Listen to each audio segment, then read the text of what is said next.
রবের কাছে আমরা সাহায্য চাবো।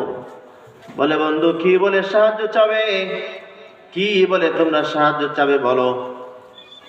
তিন বন্ধু তিন রকমের কথা। প্রথম বন্ধু বলো, বন্ধু এখানে মানুষের সাহায্য পাওয়া যাবে না, কাউকে ডাকাও যাবে না, নিজের আমল ছাড়া অন্য কিছু দিয়ে পাথর সরানো যাবে না।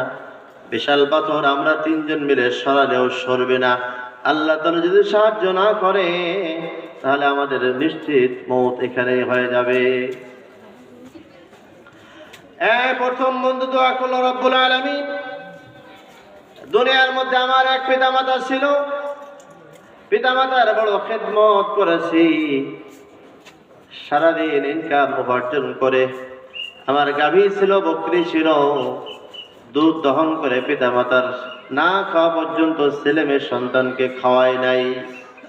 এক কথা, পিতামাতার সঙ্গে ভালো আচরণ করেছে, ভালো খেদমত করেছে।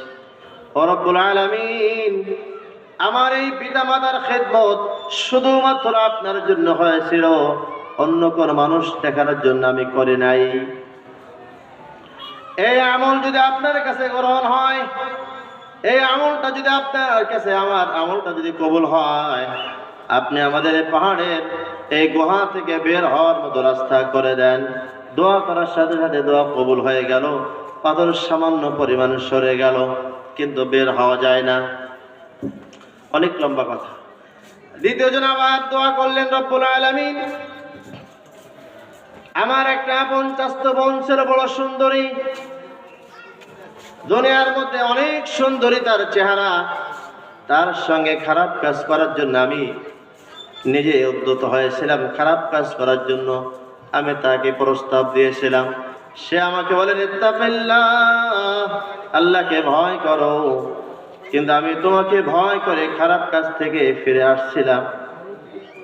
এই কাজটুকু যদি তোমার কাছে মালিক পছন্দ হয়, তুমি আমাদের এই গুহা থেকে বের হওয়ার জন্য রাস্তা বানিয়ে দাও। আরো একটু সরে গেল, বের হওয়া যায় না। তৃতীয় নাম্বার বন্ধু দোয়া করলেন, রব্বুল আলামিন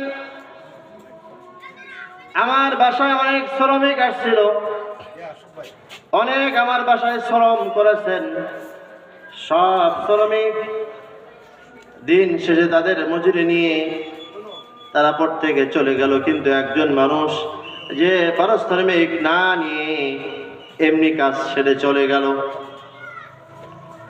আমি তার পারিশ্রমিক জমা করে কিছুদিন পরে একটা ছাগল কিনে